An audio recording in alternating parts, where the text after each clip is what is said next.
Hello,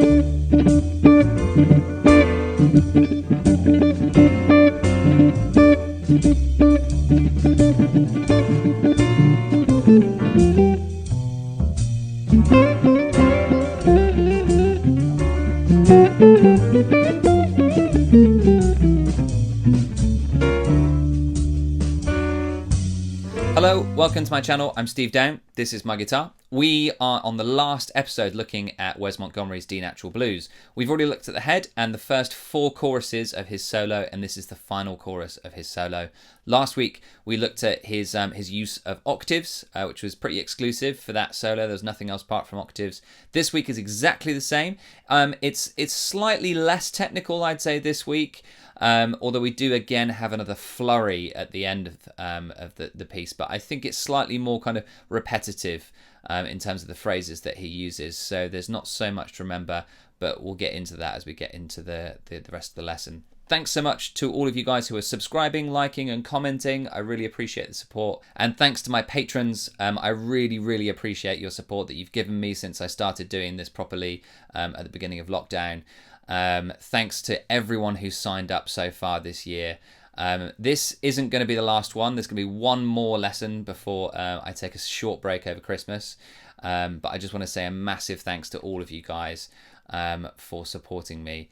If you're new to my channel and you'd like to support me, then Patreon is the place to go to do that. The link is on the screen. There you get all of the transcriptions from what I'm talking about in the video and all the previous videos, obviously, all of the history as well from this channel. And you also get the scale packs and chord packs and exercise packs as well as the backing tracks that I'm using for the stuff that I'm playing on here. And I also put exclusives on there for patrons, and I'm going to try and do that a lot more in the new year. So if you want to support me, then that's the place to go. If you want to do it in a one-off fashion, you just got something out of this video and you just want to give back something, then there's a link to Buy Me a Coffee, which is where you can just pay a small amount as a one-off gesture, just to say thanks for what I've given you in this video. But I completely understand this time of year, everyone's strapped for cash. So if you just want to click the like button and click the subscribe button and just pop a comment below, I am more than happy with that. So thanks for watching. On with the lesson. So let's take a look at the first 2 bars. Here they are.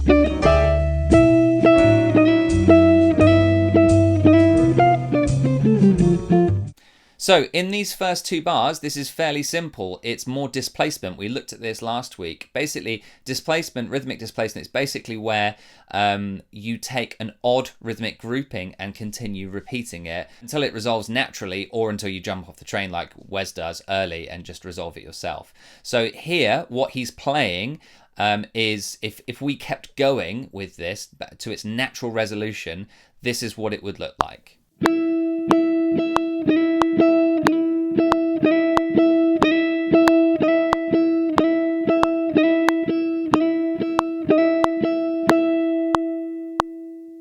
So you can see that it takes 4 complete bars to resolve this dotted quaver rhythm. He starts it on the second beat of the first bar and then just continues playing dotted quavers with the octave on the E.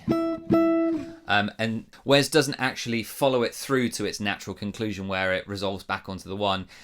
He actually jumps off the train early and runs down some pentatonic stuff, heading towards the F, natural. And obviously you don't have to go all the way through to its natural conclusion, but it does create a bit of tension. And Wes uses this in the previous chorus as well. And it's a really well-trodden technique. A lot of jazz guitarists use it. A lot of funk guitarists and blues guitarists use it as well. You take an odd note grouping, you continue repeating it till it makes you feel so tense that you have to jump off the train. Wes does it here with 1 note. You could do it with 3 notes or with 5 notes or with 7 notes. Just take an odd note grouping. So this is with 5 notes.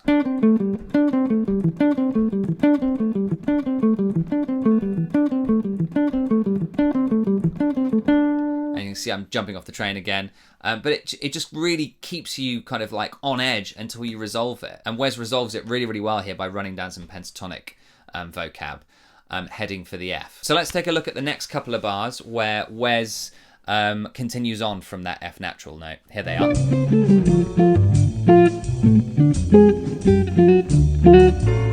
So we've got some more repetition here again. This is really cool. This is where basically his phrasing comes into play, his absolute genius phrasing. And what he's doing here is he's taking a phrase, playing it in minor, and then altering it to play it in major. So you've got minor first, and then major.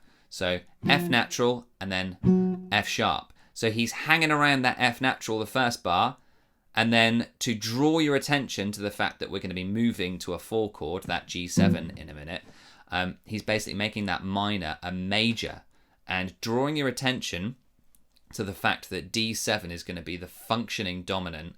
Remember, we talked about this in the last few lessons. Functioning dominant, the D7, acting as the 5th chord, moving towards that G7. Okay? So sometimes what we would refer to as the 5th of the 4th, which is really confusing, I get. But it's basically the dominant chord, or the 5th chord, of the 4th chord within the phrase, which is G7 in the key of D. So that... he's playing the phrase the first time and then slightly altering it the second time. Da, da, da, da, ba, da, da, da, da, da, da. So ever so slightly altering it, like kind of like a question and answer. Really cool thing to get into your solo. So try that. Again, Wes is doing it super simple. There's nothing really out here harmonically. It's just D minor going to D major. So you can easily try this by just making sure that you know your D minor pentatonic scale, and then try using notes from the D7 arpeggio. So here's an exercise where you can practice this in situ.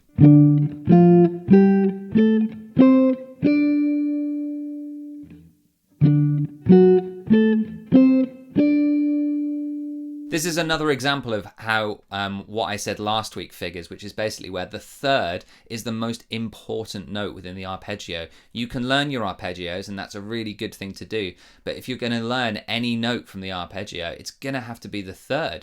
And then the 7th comes as the next describing note. The 1st and the 5th will be there regardless, and they'll be exactly the same whether it's D minor or D major or D7. It's always the same. The 3rd and the 7th are what changes. So Wes is focusing around the 3rd, the F natural, and then the F sharp. It just shows you how important that is in order to describe the harmony that's going on underneath. So this is where it starts to get hairy. This is the next few bars, so bars 5 to 8. Here we go.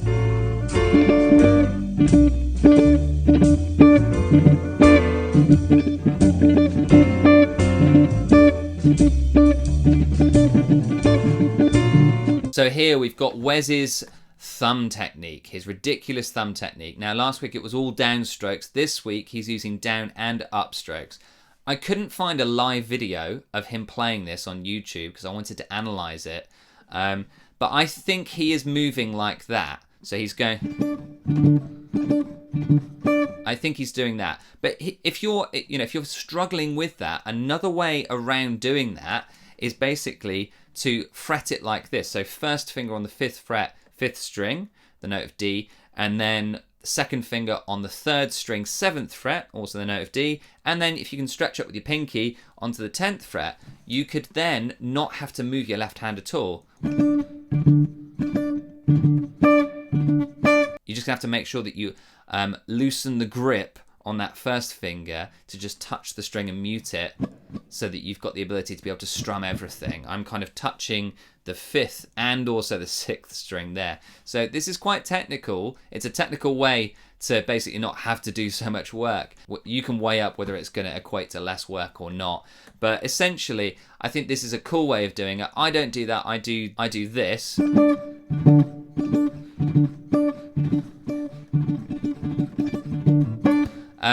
But you could easily do the other way as well. The technique that he's got in his right hand is basically where he's brushing the strings with the side of his thumb. From what I could see, again, there's not great footage, like close up of his thumb technique, but I think he's using the side of his thumb, this part here, and he's got his thumb angled like this, pointing up the neck, and then he's brushing across. And you're trying to really accent the last one, like that.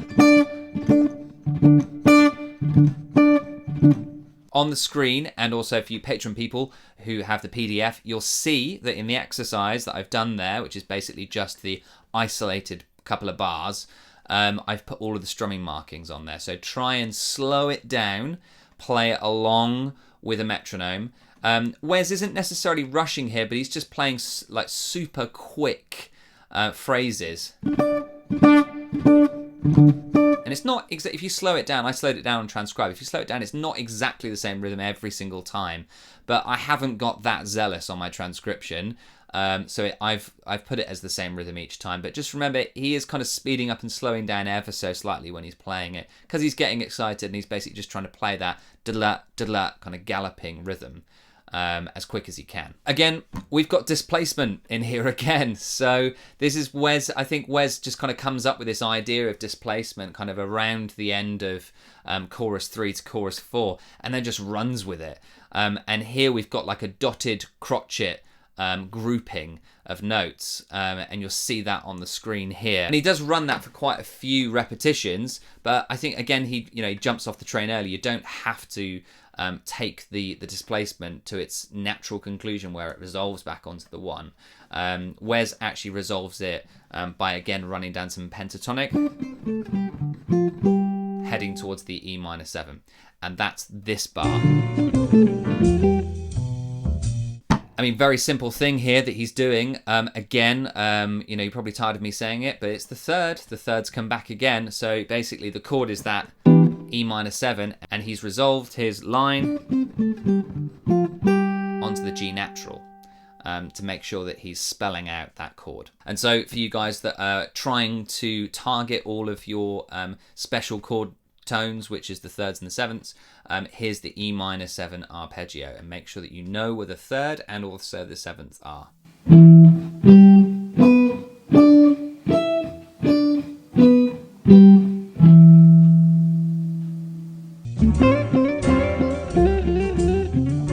So this bar here, I know it's very simple what he's doing with 2 sliding patterns.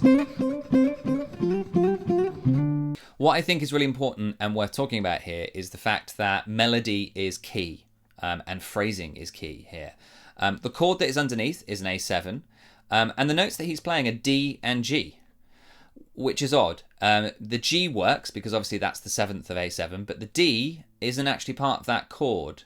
And Wes is hearing that melody line, and it slightly clashes with the A7. It's diatonic, sure, but it slightly clashes, being the 4th. It's not the most palatable of notes, and it doesn't spell out the chord at all. But that phrase is so strong, and he's heading towards that D. It's so strong that it works. And I think this is one of the things that we need to remember, is that you don't always have to have the correct notes, but you do have to play strong melodic phrases on there. Now, this doesn't always work, so this isn't a legalistic rule here. You can play all of the wrong notes, but the right phrasing, and it will work, because it won't always work. But in the right context, here, he's playing some stuff which is from the D minor pentatonic, and he's kind of ignoring the A7. I wouldn't say he's unaware of it. He's just choosing not to reference it specifically. But his phrasing is so strong that it's working anyway underneath it and doesn't seem out of place. Let's look at the final 2 bars, bars 11 and 12.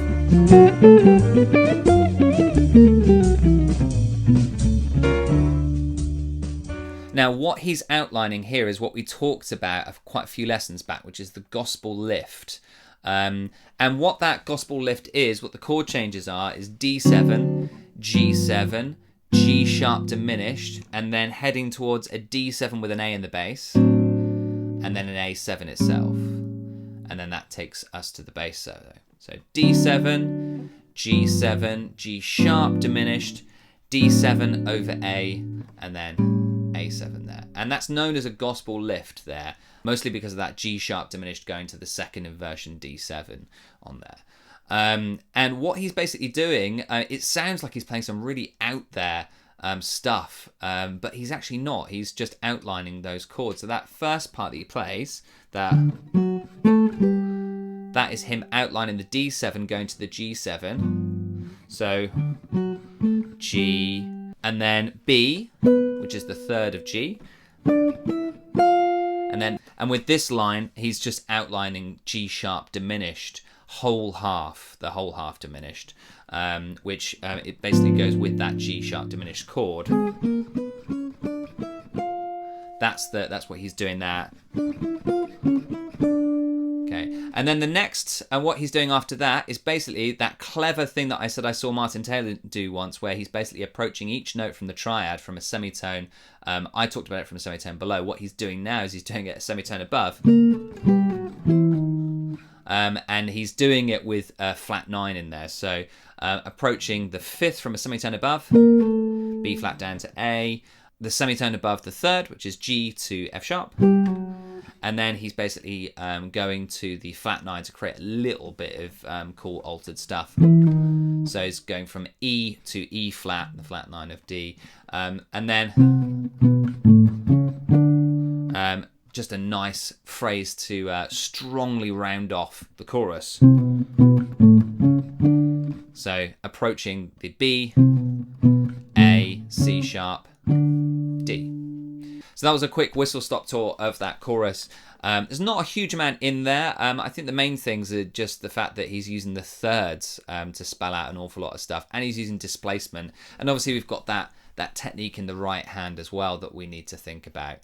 For the takeaways this week, I just want to talk about the overall takeaways from this entire solo, from this entire tune. And the four things that I want to talk about. The first thing is using, you're going to get tired of this, the 3rd and the 7th, making sure that you know where the 3rd and the 7th is in your chord, whichever chord that is going on in underneath the harmony, whether it's a D7 or a G7 or whatever. Make sure that you know what the 3rd and the 7th are with the arpeggios. Don't just blindly play arpeggios through in exercises without knowing how to pinpoint those thirds. What is the 3rd? Where is it? And then find it everywhere on the neck. And then the same with the 7th. The next thing is being able to find those juicy extensions, those diatonic extensions, by using the major 7th or major 9th that sometimes Wes does from a tone below. So remember, he had it quite often with the D7 where he would play a C major 9 over the top of it. And remember, that brings out the 7th, the 9th, the 11th, and the 13th of the D chord. So if you play a C major 7 over the top, or a C major 9 over the top of the D7, you're going to get all of those juicy diatonic extensions.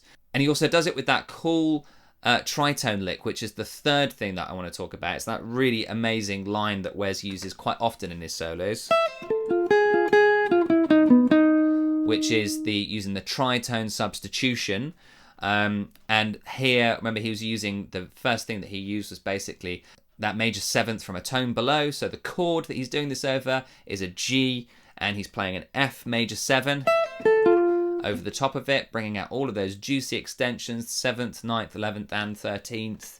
And then he goes to the tritone sub of G, which is D flat. So that's the 7th chord from a tritone away. So D flat. And that gives you that phrase. There's the tritone. And that is a phrase that Wes uses quite often. It crops up in quite a few of his solos. I think it's one of these stock phrases that he probably just found and was like, yeah, this is really cool, I'm going to keep doing it. The third thing is knowing your pentatonic scales, but knowing them laterally up the neck as well as vertically up and down. So as well as, knowing your scales like that, make sure that you know it going up the neck. Obviously, it's quite difficult to play the D with an open string, so I would start here, making sure that you know it up the neck, and not just the minor. Make sure that you know your arpeggios as well, and the same for the G as well. The fourth and final thing is the secondary dominant. That is one of these things that does separate this jazz blues from a 12-bar blues. It's one of the integral things that does separate it. And if you remember, the secondary dominant is basically where you take a diatonic chord. So something like in our case, in the key of D, we took Wes took B minor. And he made it into a dominant 7th chord, so a B7, which then acts as the functioning dominant going towards your E minor, which is your 2. So secondary dominant to E minor, and then to your 5 chord, and then to your 1 chord there. And Wes also, remember, approached his secondary dominant with the 2 of the secondary dominant, so F sharp minor to B7 to E minor 7 to A7 to D7. And if you want to go into that a little bit more, then head back to lesson 1, the very first lesson, where I talk a little bit more in depth about that. And I also talk about it in lesson 2 as well. But that's a super important thing. Bonus thing is that displacement idea that Wes keeps using. Take odd note groupings and keep playing them and either jump off the train early, or you could follow it through to its natural conclusion. So that's the end of this lesson series. Next week, I'm going to post up a montage of the entire thing. And then the week after, I think I might post something Christmassy. So keep your eyes peeled on the channel. Thanks again to all of you guys who are subscribing, liking, commenting. I really appreciate the support on the channel as I try to grow it. And a massive, massive thank you to my patrons this year. You guys have absolutely made my year. I didn't necessarily think that the whole patron thing would work, but thought I'd give it a go. And it's been great to see the community grow and to hear from some of you guys to do the transcriptions that you're requesting. And just to generally chat about guitar and about some of the things that we're either struggling with or some of the things that we're doing really, really well with. I really appreciate the community. That's what all of this stuff is about. So if you made it this far and you're still watching, then thanks so much for your support. So next week will be a montage. Week after will be something Christmassy. So happy practicing, have fun, and I'll see you next week.